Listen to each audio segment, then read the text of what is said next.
Então vamos lá. Fazer um resumo, então, né? Um review daquilo que a gente já vem discutindo nessas 3 reuniões anteriores. Vou fazer graficamente, né? Não vamos passar todo o texto, não. Então, basicamente, a gente disse que Deus é um ser dual, ele possui características, né? De função, um aspecto de função ao qual a gente definiu, denominou, o pensamento da unificação denomina como caráter divino. E aí um aspecto de forma, né, que a gente também define, o pensamento de unificação denomina imagem divina. Nessa sequência que a gente vem fazendo, que a gente veio fazendo ao longo dessas últimas 3 reuniões, basicamente a gente se concentrou em estudar imagem divina. A gente foi fazendo os desdobramentos, como eu vou mostrar graficamente. Nós falamos que imagem divina, acho que na primeira reunião, essa estrutura de Deus, ou a estrutura forma de Deus, ela é constituída de Sum-Sam e Ryun-Sam. E aí, no desdobramento, a gente falou que o Sum-Sam ele é também subdividido, constituído de elementos duais, que é chamado no pensamento de unificação Sum-Sam interno e Ryun-Sam interno. A gente desdobrou isso também, né? Explicando que o Sum-Sam interno a característica é o atributo de Deus aonde estão armazenadas, aonde funcionam, estão em funcionamento as faculdades de intelecto, emoção e vontade. E dentro do Ryun-Sam interno, um aspecto um pouquinho menos interno do Sum-Sam de Deus é aonde estão as ideias, conceitos, leis e princípios. A gente explicou lá um pouco mais detalhadamente, então eu não vou me alongar aqui, tá? É só a título de revisão mesmo. E aí falamos na sequência que os elementos Sum-Sam e Ryun-Sam também são subdivididos em características de Yang e Yin, tanto no Sum-Sam como no Ryun-Sam. Isso, se eu não me engano, acho que foi na segunda reunião que a gente fez aí estudando essa sequência. E, por fim, a gente falou ali sobre, na reunião passada, sobre imagens individuais. Imagens individuais estão contidas dentro do aspecto Ryun-Sam interno, dentro do Sum-Sam, na imagem divina, o aspecto forma de Deus. Então, aqui, basicamente, é um resumo do que a gente veio falando e pegando alguns textos a partir do livro para ilustrar e esclarecer.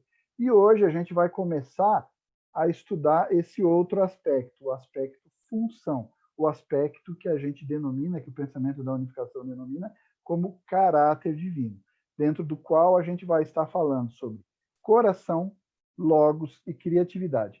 Hoje, nessa reunião de hoje, a gente vai se concentrar em falar sobre coração.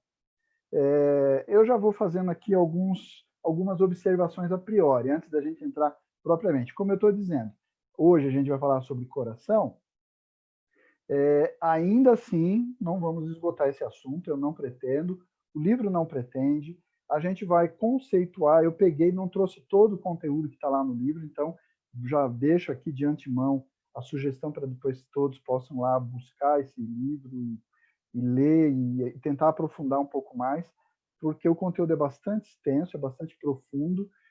O livro também se concentra em conceituar, estabelecer uma noção, mas esgotar esse assunto seria muita pretensão, tanto lendo o livro quanto hoje aqui. Então, eu não tenho essa pretensão, o livro não tem essa pretensão. Até posso antecipar, se vocês se realmente se interessarem, se debruçarem em estudar as palavras e todos os discursos proferidos pelo reverendo Dr. Samyamun, vocês vão ver muitas outras exemplificações, ilustrações mais práticas, pragmáticas, de funcionamento, de entendimento, de compreensão sobre o coração. Basicamente, o que a gente vai fazer no estudo Pensamento da Unificação sobre coração é realmente tentar conceituar, tentar localizar dentro dessa estrutura que a gente esquematizou, que está aí na sua tela, aonde se encontra o coração e o que realmente significa, né, coração. Beleza? Ok? Feita essa introdução, vamos propriamente ao tema, então. Né? Então, agora vamos entrar propriamente no tema da nossa discussão de hoje. Então, nós estamos falando aqui, né, como eu comentei, dando início agora ao estudo do aspecto caráter divino, né, como a gente menciona aí no gráfico, né, está aí na tela sempre para ajudar a ilustrar na sua mente, posicionar-se aí em termos de em que parte, em que ponto agora a gente vai tentar dar uma olhada, tentar fazer algumas considerações e ponderações para o nosso entendimento. Não somente de Deus, porque como nós falamos desde o início, estamos estudando a teoria da imagem original, ou seja, a teoria que trata sobre uma ideia sobre Deus, mas é lógico, a gente sempre vai fazer uma referência a nós mesmos, seres humanos, criados à imagem e semelhança de Deus. Por conseguinte, quanto mais profundamente a gente conseguir entender a estrutura de Deus, é claro, por consequência, a gente vai conseguir ter uma compreensão, um entendimento melhor sobre nós mesmos, ok? Então vamos ao texto ali e a gente vai fazendo os comentários que eu pretendo fazer hoje. Então vamos lá. Além do aspecto de forma nos atributos de Deus, há o aspecto de função, natureza ou capacidade, que é chamado caráter divino. Até aqui, tudo aquilo que eu acabei de introduzir, né? Mostrando graficamente ali no slide anterior, ele está fazendo aí essa colocação. O pensamento da unificação diz o seguinte: onisciência, onipotência, onipresença, bem supremo, verdade suprema, beleza suprema, justiça, amor, criatividade, logos e assim por diante, como ensinado no cristianismo, no islamismo, enfim, todas as religiões mundiais, são atributos que pertencem ao caráter divino. O pensamento da unificação concorda. Não estamos contrapondo, não estamos criticando, estamos concordando. O pensamento da unificação também afirma, aí vem o detalhe, que esses atributos pertencem ao caráter divino. Ok? Beleza? Vamos avançar? Então, aí na próxima tela, entretanto, tais conceitos, como definidos, que a gente acabou de mencionar, não são tão úteis na resolução de problemas reais, sendo que não aparecem, ou perdão, não parecem estar relacionados com o aspecto de forma, ou aspecto imagem divina, e não estão diretamente relacionados com a criação de Deus. Então, pensa comigo, pensa com o pensamento da unificação, qual é o raciocínio que ele está fazendo? Todos esses atributos anteriores que a gente mencionou, onipresença, onisciência, verdade suprema, bem supremo, são adjetivos. A gente caracteriza Deus com essas qualidades, mas efetivamente acerca da personalidade de Deus, acerca da lógica de Deus, acerca dos impulsos de Deus para criar e todas as ações e reações que Deus manifesta e manifestou e vem manifestando ao longo da história humana. Como a gente pode entender, explicar, compreender isso, né, de forma personalizada?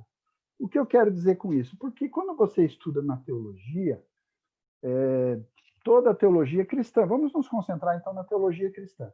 Toda a teologia cristã, ao longo de toda a história, desde Jesus até o nosso século, a gente vê inúmeras conceituações, definições sobre Deus, sobre o caráter de Deus, sobre a natureza de Deus, todas elas bastante genéricas, muitas vezes contraditórias e pouco específicas e práticas no que diz respeito à nossa vida cotidiana, às coisas que eu faço hoje, como se desenvolveu a história. As pessoas não conseguem ver muito nexo por causa dessas características serem bastante genéricas. Por isso, o pensamento da unificação tenta trazer mais exatidão, tenta trazer mais precisão, tenta dar uma focada ali, um foco mais nítido sobre como é, quem é Deus, no seu aspecto forma, né, como a gente já estudou ali, mais especificamente a partir de hoje, nesse estudo que a gente está fazendo, a partir do item B, ali, o caráter divino, sobre esse aspecto personalidade, um aspecto mais intrínseco, mais do âmago de Deus. Ok? Vamos seguir na leitura lá, então. Ao invés, o pensamento de unificação, então, propõe coração, logos e criatividade. A gente vai falar hoje sobre coração. Então, logos e criatividade fica na sequência, ok? Os quais estão diretamente relacionados com a solução dos problemas reais, como constituindo, então, o caráter divino. Entre estes, o coração é o mais importante aspecto do caráter divino.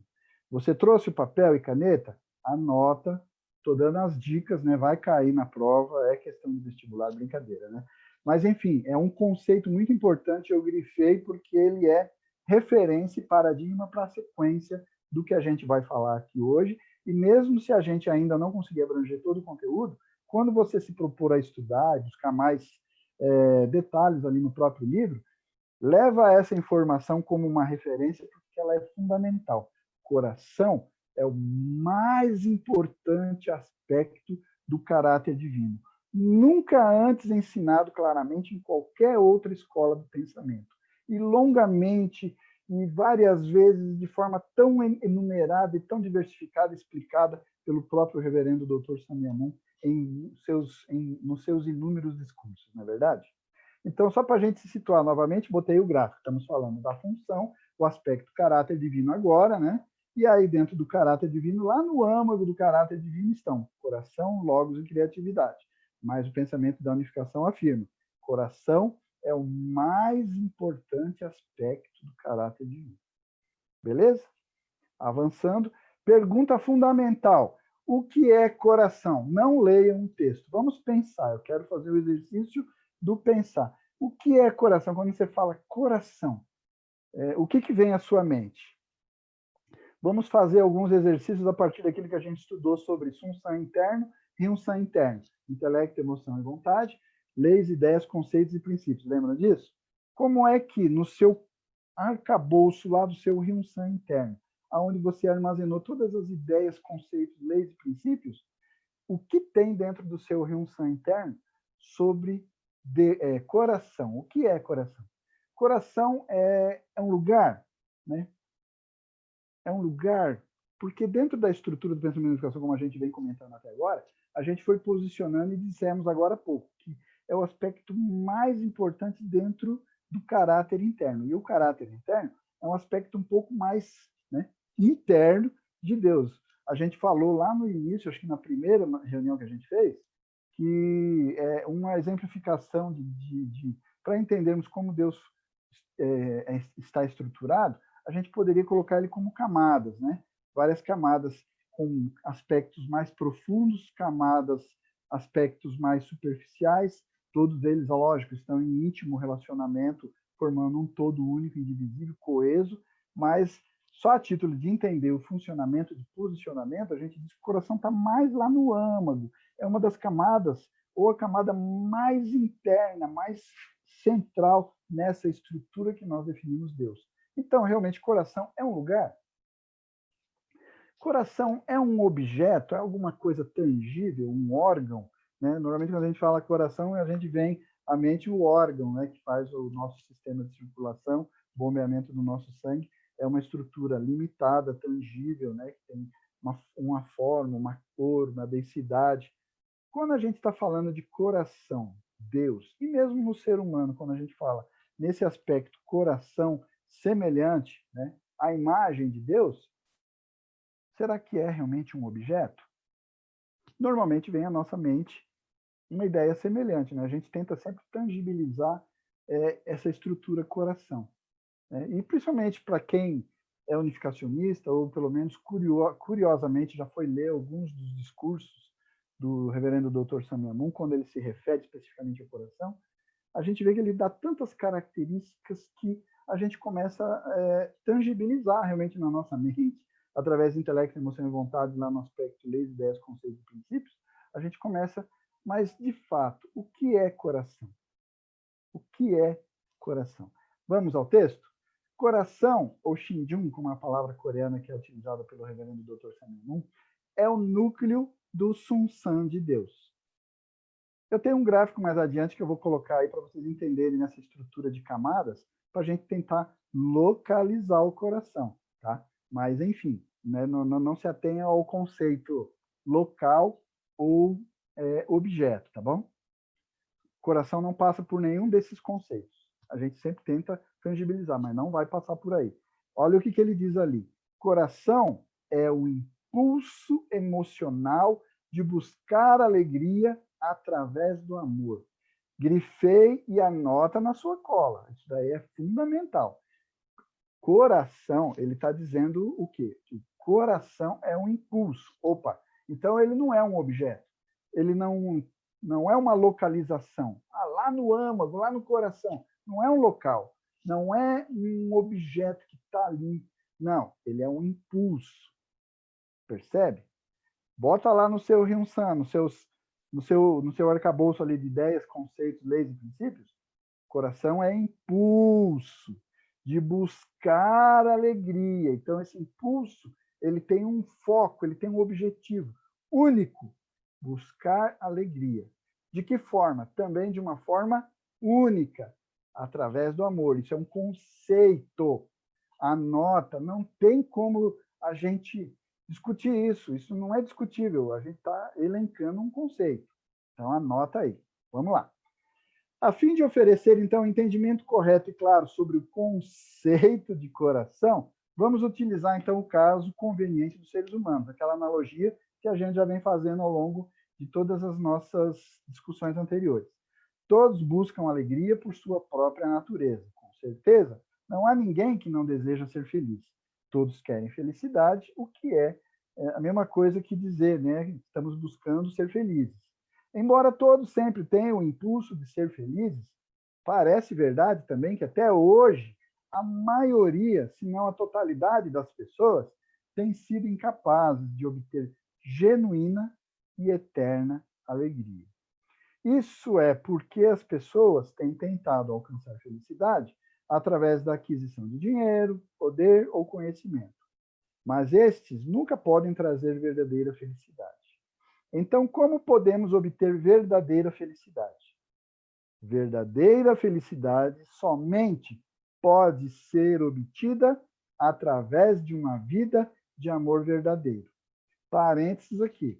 Não continuem lendo, não, porque tem mais um conceito ali na frente. Vamos voltar naquele que eu grifei lá em cima. Impulso emocional de buscar alegria através do amor. Nós dissemos numa analogia que todo ser humano busca, através de todas as suas ações e realizações, a felicidade. Mas também estamos identificando, ele está simplesmente diagnosticando uma coisa que qualquer pessoa diagnostica, que o ser humano hoje não tem conseguido realizar essa sua busca, essa sua procura pela felicidade. Né? Mas ele dá uma fórmula lá no conceito e ele detalha aqui. Ele fala que é o impulso emocional de buscar alegria através do amor.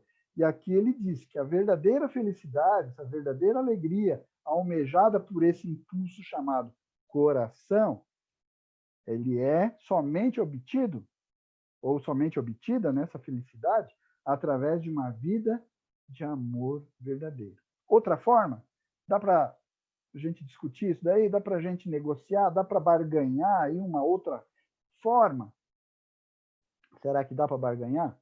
Porque se desse para barganhar na nossa estrutura humana, talvez também daria para barganhar para Deus, não daria? Poderíamos fazer essa mesma tentativa de negociar isso de uma outra forma, um outro caminho, né? Quem sabe, né? Seguindo ali, uma vida de amor verdadeiro significa uma vida de altruísmo e serviço, uma vida vivida para o benefício dos outros. É uma vida vivida para agradar os outros com um coração caloroso. Isso é um conceito. Anota, vai cair na prova. Uma vida de amor verdadeiro, através da qual eu posso alcançar verdadeira felicidade, é uma vida vivida para o benefício dos outros. Então, isso é uma fórmula, isso é uma equação matemática. Ela é exata e precisa, inflexível. Não tem como. Se não deu o resultado, é porque eu fiz a operação errada. Tem algum dos fatores da minha equação que está equivocado. Porque, senão, é uma equação simples. Eu vivo pelo amor verdadeiro. O que é viver pelo amor verdadeiro? É viver para o benefício dos outros. Vivendo para o benefício dos outros, eu vivo uma vida de amor verdadeiro. E isso me conduz inexoravelmente à verdadeira felicidade.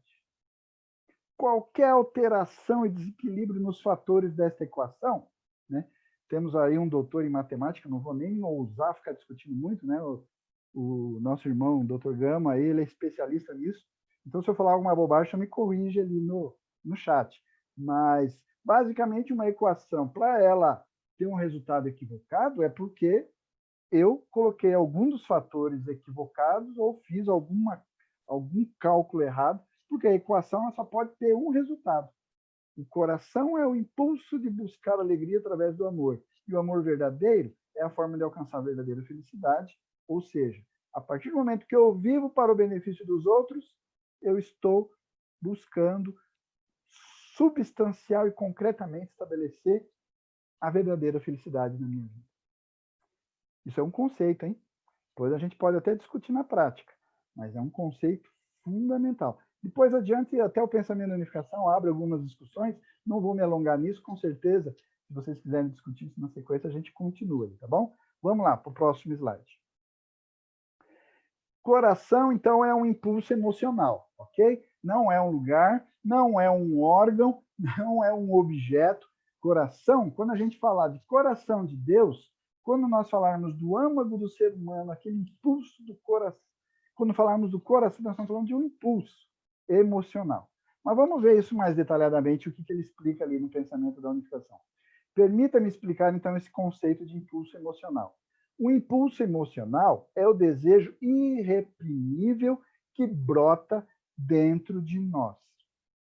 Vamos fazer um parênteses aqui e lembrar, quem tem acompanhado as nossas outras reuniões, quando nós falamos sobre Sun San, nós dividimos Sun San em Sun San interno e Hyun San interno. Dentro do Sun San interno, a gente demonstrou ali a existência daquelas 3 faculdades, intelecto, emoção e vontade, né? E aí depois ideias, leis e conceitos e princípios lá no Hyun San. Mas, enfim, nós colocamos a emoção nessa camada aí do Sun San interno. Mas nós estamos dizendo que o coração é mais interno. E ele dispara um impulso que vai, de forma emocional, criar uma necessidade irreprimível. Esse impulso ele é irreprimível, não tem como reprimir. Mas ele é emocional. Ele é emocional porque ele vem da faculdade de emoção ou não? O que vocês acham? Vamos ao texto? Desejos normais podem ser reprimidos através da vontade de uma pessoa, mas impulsos emocionais não podem ser reprimidos. Sabemos através de nossas experiências diárias que é difícil reprimir nosso impulso de ser feliz. Queremos dinheiro, uma alta posição, conhecimento, poder, porque queremos ser capazes de... perdão, eu me perdi aqui. Porque queremos ser felizes, né? Crianças buscam ansiosamente aprender tudo através de sua curiosidade, porque elas querem ser felizes. Até mesmo criminosos cometem crimes de acordo com o seu impulso de ser feliz, mas nesse caso na direção errada. Dá aqui até para a gente abrir uma discussão, mas eu não vou abrir essa discussão agora. Mais adiante eu vou voltar nessa questão aí que talvez possa ter disparado na sua mente uma curiosidade, principalmente nessa última exemplificação. Enfim, basicamente, então, a gente poderia ilustrar dessa forma que está aí na tela, né? O amor verdadeiro, né, ele é um impulso do coração buscando alegria através do amor. Ele vai passar por todas aquelas camadas que a gente já vem ilustrando anteriormente. Sun San interno, intelecto, emoção e vontade. Depois, Hyun San interno, ideias, conceitos, princípios. E aí vai passar pelo aspecto mais externo lá do Sun San, onde estão elementos materiais, potencial para várias formas, né, como a gente já discutiu lá sobre o Hyun San. Enfim, mas ele vem desse âmago, o coração é esse âmago, dá esse impulso e ele vai passando por camadas. Aqui eu vou dar uma dica, tá? Porque no texto não tá, mas eu vou dar uma dica, que a partir do momento que esse impulso sai do coração, começa a passar por todas essas camadas, né, de Sun San interno, Hyun San interno, o Hyun San de forma definitiva, ele vai passar por filtros, ele sofre uma filtragem, né? Por isso, você pode até supor, esse terceiro exemplo que a gente mencionou ali, que eu comentei, criminosos cometem crimes de acordo com o seu desejo, com o seu impulso também de ser feliz. Ok? Só que a filtragem passa por alguns aspectos que podem não estar muito bem assentados. Mas a gente vai falar sobre isso mais adiante, beleza? Vamos lá, avançando aí para a próxima tela. Então, seguindo aí sobre esse aspecto do coração como um impulso emocional, assim, não é possível reprimir o impulso de buscar alegria. É um impulso irreprimível, ok? O desejo de uma pessoa será satisfeito quando este é cumprido. Entretanto, para a maioria das pessoas, o desejo de buscar alegria permanece irrealizado. Né? Vamos discutir isso agora? Vamos mais adiante, né? Isto é porque as pessoas não compreendem que a alegria somente pode ser obtida através do amor. Pronto, ele já discutiu isso. Por que que as pessoas experimentam a não realização do seu impulso de alcançar a alegria, de chegar à alegria, alcançar e buscar felicidade? Porque podem estar usando um caminho diferente, podem estar usando formas diferentes, podem estar usando referenciais e paradigmas diferentes, equivocados com relação aos aspectos de intelecto, emoção e vontade, com relação ao aspecto de leis, ideias, conceitos e princípios. Beleza? A razão pela qual a alegria somente pode ser obtida através de amor é que a base para a alegria reside em Deus. Então, aqui é outra dica. Eu não grifei, mas é outra dica. Nós estamos falando exatamente da imagem original, atributos e características de Deus, para que nós possamos entender como deveria ser e quais os problemas advindos e como a gente pode buscar solucionar isso daí. Beleza? Então, vamos lá. Amor e alegria, então, eles estão numa relação de causa e efeito, né? O amor é o impulso, perdão, o coração é o impulso, através do amor, de buscar alegria.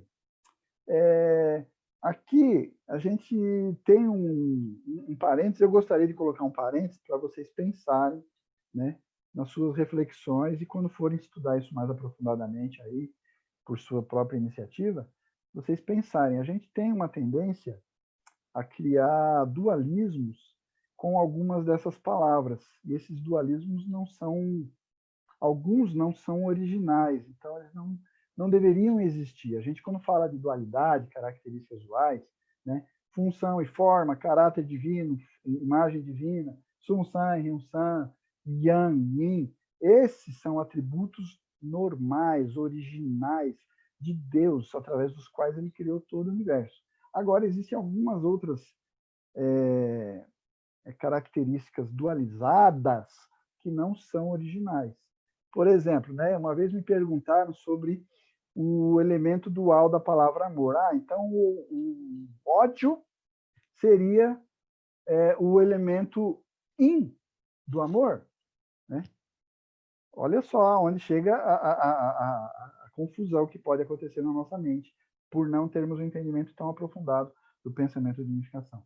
Na verdade, esses elementos de ódio, por exemplo, né, como uma dualidade do amor, ou a tristeza como uma dualidade da alegria, né, como um resultado yin, né, das características duais lá de yang yin, isso não é verdadeiro, isso é uma distorção e, na verdade, tem uma causa. A causa começou após a criação e também, como ela tem um início posterior à criação, ela não pode ter perpetuidade, ela tem que ser finalizado, né? Porque está ocorrendo alguns desvios. Mas ele vai falar isso na sequência, então eu não vou me estender aqui. É só para vocês pensarem, né, que a gente não pode cair no equívoco de começar a achar que tudo é dual.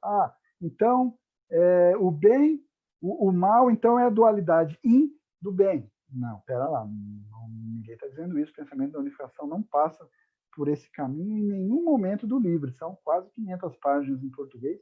Eu não vi em nenhum momento do livro ele fazer qualquer menção a isso. Isso, na verdade, não existe. Não existe essa dualidade. Isso é um resultado da queda que não é original e que precisa ser consertado. Beleza? Ok? Então vamos seguindo ali.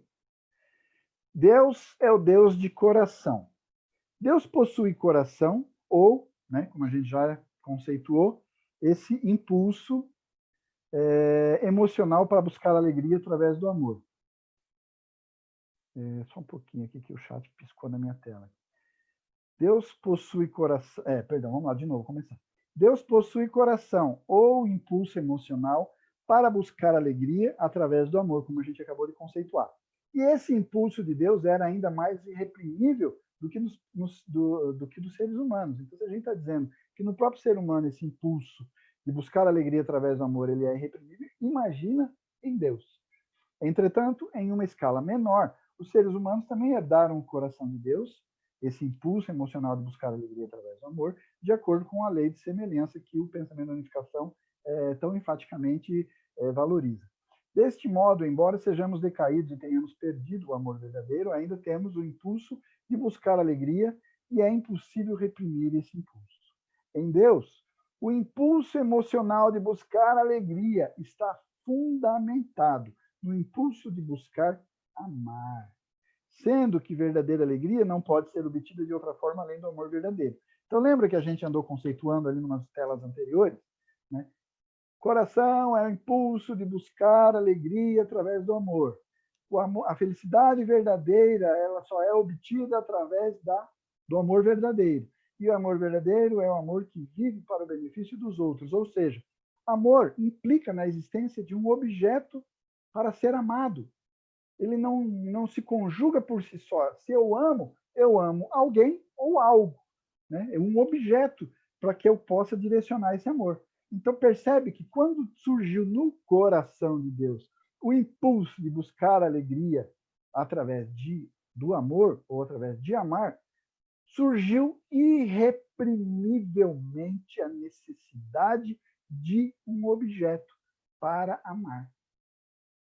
Então, aí vem a finalidade da criação, o propósito pelo qual Deus criou. Né? A gente explica muito sucintamente quando a gente estuda o princípio divino, lá no primeiro capítulo chamado Princípio de Criação, né? A finalidade da criação como uma busca da alegria, mas muito superficialmente. Se você se debruçar sobre o pensamento de unificação, você vai perceber as implicações, né, que representa tanto em Deus quanto em nós, seres humanos, esse impulso irreprimível de buscar ser feliz através do amor verdadeiro, através da vivência para o benefício dos outros. Seguindo ali, assim o impulso de buscar amar é mais forte do que o impulso de buscar alegria. O impulso de buscar amar é o desejo que uma pessoa possui, no qual não se pode evitar amar os outros. Em outras palavras, uma pessoa não pode evitar buscar parceiros de amor. Isso é original. Só que nós temos alguns probleminhas, né? Quando a gente lê essa frase ali, se você lê assim muito rapidamente, passa despercebido, você vai na sequência. Mas preste atenção no que ele está dizendo. Agora está falando do ser humano. O impulso de buscar amar, tal como Deus tem, o ser humano também deveria ter. Né? Ele é um desejo que a pessoa possui, no qual ele não pode evitar amar os outros. Hoje em dia, é difícil, né? A gente tem que se esforçar. Hoje, amar os outros, quem quer que seja esses outros, né? Não só os familiares mais próximos, mas às vezes os parentes mais distantes, às vezes o vizinho, o motorista no trânsito, uma pessoa desconhecida, uma pessoa num outro país, uma outra raça, enfim, eu preciso fazer um esforço. O cristianismo passou 2000 anos incentivando as pessoas a desenvolverem um coração fraternal, chamarmos-nos irmãos, todos filhos de Deus, mas é sempre um esforço. Em vez de ser um impulso natural de amar indistinta e incondicionalmente, a gente tem que exercitar, né? Como fazer um exercício para desenvolver determinado músculo do corpo, a gente também parece que precisa ficar fazendo alguns exercícios, algumas práticas religiosas para desenvolver essa musculatura que está meio fragilizada, que é a capacidade que deveria ser natural de amar as pessoas incondicionalmente, de buscarmos parceiros para amar de forma plena, incondicional, né? Desmedida, sem, né, ficar medindo e mensurando a quantidade de amor. Existe uma frase do reverendo Dr. Cameron que ele fala que a gente deve dar de novo, dar outra vez, esquecer que deu e dar novamente. Né? Qual é a lógica disso? Se não tem essa perspectiva do impulso de buscar alegria através de amar, que deveria ser natural, o ser humano se tornou isso que a gente está vendo aí. Um ser que tem dificuldades, até mesmo para amar. E, às vezes, para amar as pessoas próximas, não precisa ir tão longe, não. Precisamos amar a humanidade, amar o Brasil inteiro, né? Às vezes, amar o vizinho, às vezes, amar um parente, que você não se dá bem com ele, né?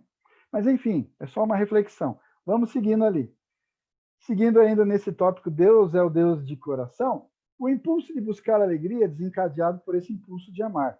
O impulso de amar é primário, né? Ou seja, numa relação ali com o princípio da criação lá do princípio divino, seria a ação inicial, o aspecto sujeito, né?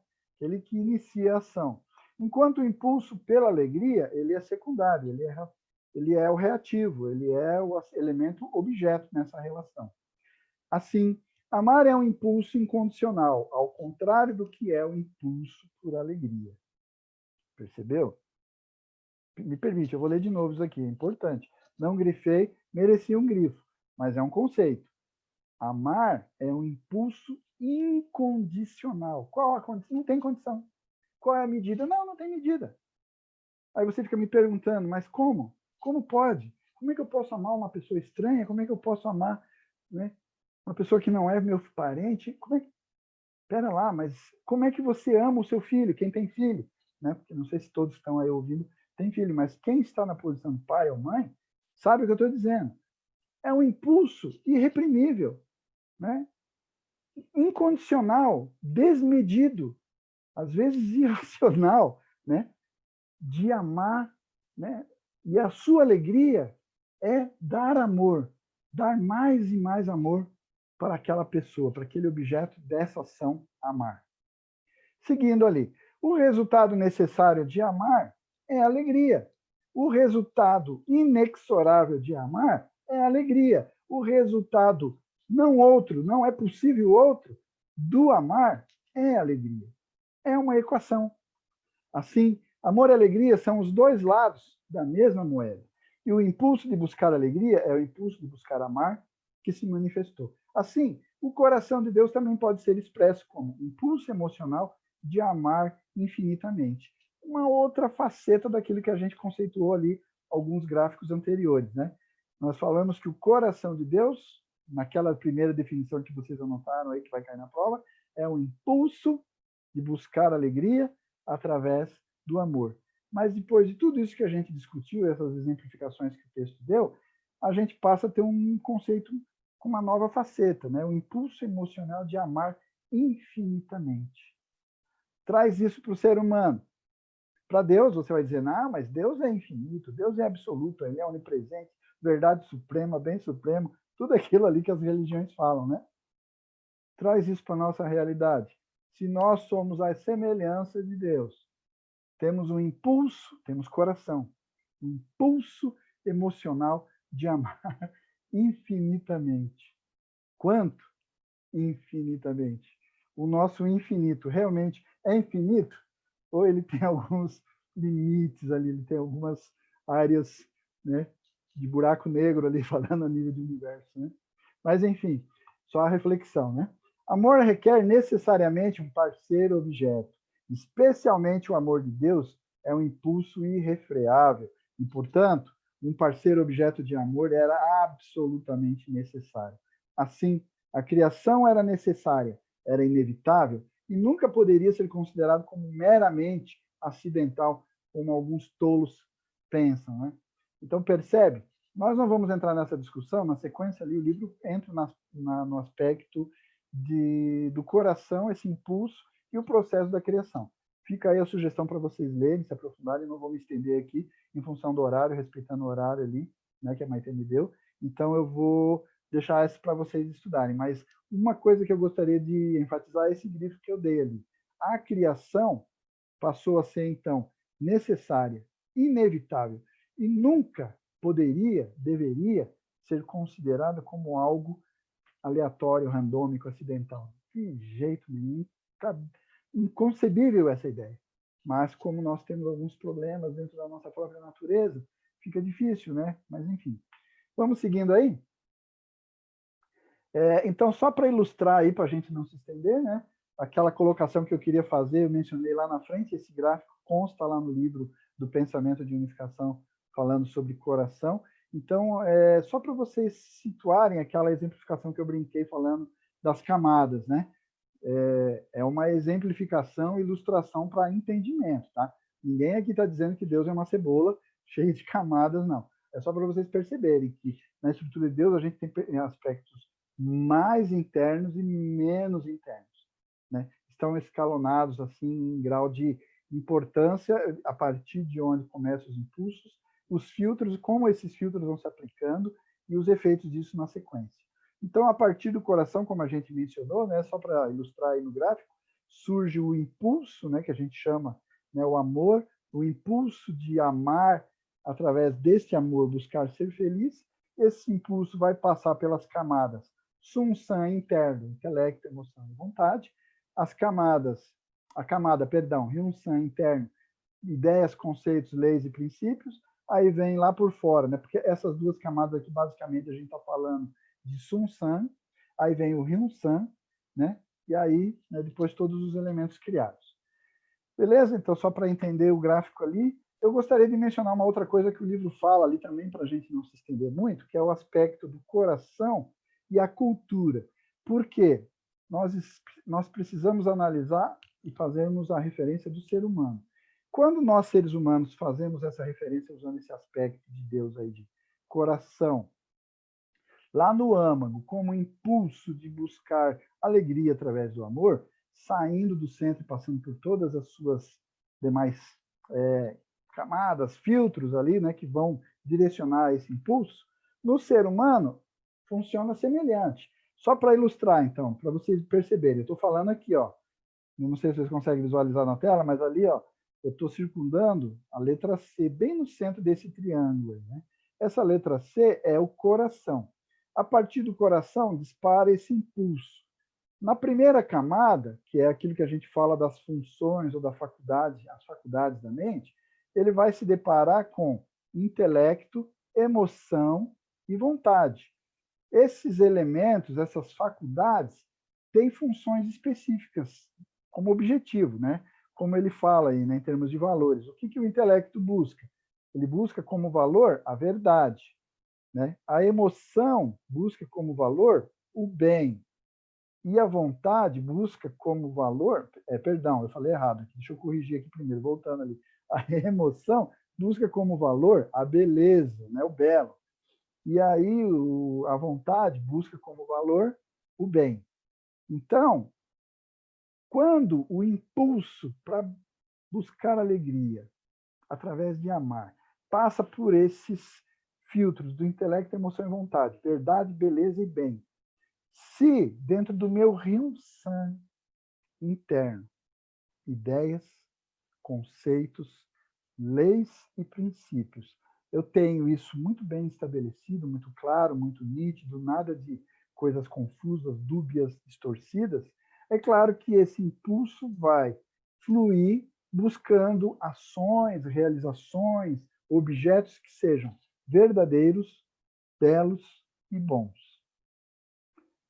Mas, se eu tiver algum problema de informações equivocadas que eu venha armazenar dentro do meu Ryun-Sam interno, ideias, conceitos, leis e princípios distorcidos, equivocados, talvez a verdade não seja tão verdadeira.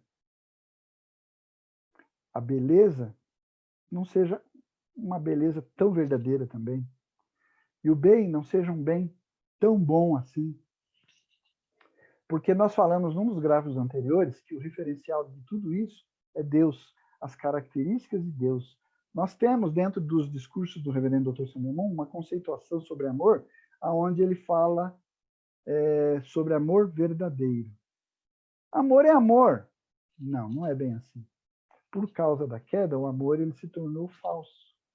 Ele se tornou um amor autocentrado. Ele se tornou um amor egoísta.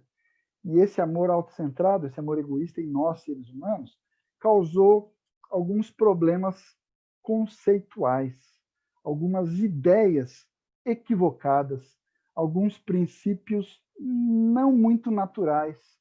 Então, percebe que se eu manchar algum desses filtros, dessas camadas, por onde esse impulso de buscar alegria através de amar vai passar, esse impulso pode ser distorcido. Isso foi falado numa das telas anteriores. Se vocês voltarem os slides, ele fala, né, que pode ocorrer e ocorreu distorções, o ser humano enfrenta dificuldades de alcançar a sua própria alegria, a sua própria felicidade, por conta das distorções que nós damos ao impulso de buscar alegria através de amar, porque ele vai passar por determinadas camadas que nós temos que arrumar. Nós precisamos buscar uma verdade verdadeira, buscarmos uma beleza verdadeira, buscarmos um bem verdadeiro. Né? Mas, enfim, é só a título de ilustração, porque o resultado disso, né, o gráfico do pensamento de unificação menciona o terceiro e último, né, triângulo, o triângulo mais externo ali, que é a cultura que se forma a partir da busca desses valores. Quando o intelecto busca a verdade, ele vai formar dentro da sociedade ciência e filosofia. Quando a emoção, através da busca do belo, vai mostrar no aspecto cultural as artes, né? E o coração, passando pela vontade, buscando bem, vai encontrar o quê? A estrutura de ética e moral da sociedade. Então, toda essa estrutura cultural que hoje o mundo experimenta, que nós vivenciamos na nossa vida cotidiana, a gente percebe que são situações problemáticas. Temos problemas com o conceito do belo, né? Temos conceitos equivocados sobre o que é o bem e o que é o mal. Nosso sistema de valores éticos e morais são confusos, diversificados e variados, dependendo da cultura, o país, né? A religião. A ciência, a filosofia, ela acabou enveredando por um caminho bastante materialista, muito pouco transcendental, muito pouco espiritualizado, né? Então, aí a gente percebe que todas as facetas da cultura humana, elas têm uma raiz comum, um impulso que foi filtrado por elementos problemáticos, não muito claros, alguns confusos, distorcidos. Então, por isso, o pensamento em unificação enfatiza tanto a importância do entendimento do coração como um impulso de buscar alegria através do amor, enfatizando muito que o amor verdadeiro, esse amor através do qual eu posso alcançar a verdadeira felicidade, ele é centrado, focado, baseado na vivência para servir os outros. Beleza? Então, sem me estender muito, para fechar aqui, esse último aqui, só para fazer um comentário daquilo que eu acabei de mencionar. Entretanto, devido à queda dos primeiros antepassados humanos, como a gente já mencionou, né, as culturas da humanidade se tornaram sem princípio, tendo vários aspectos negativos. E aí passa por tudo que a gente mencionou. Arte, ética, moral, ciência, filosofia, enfim. Ok?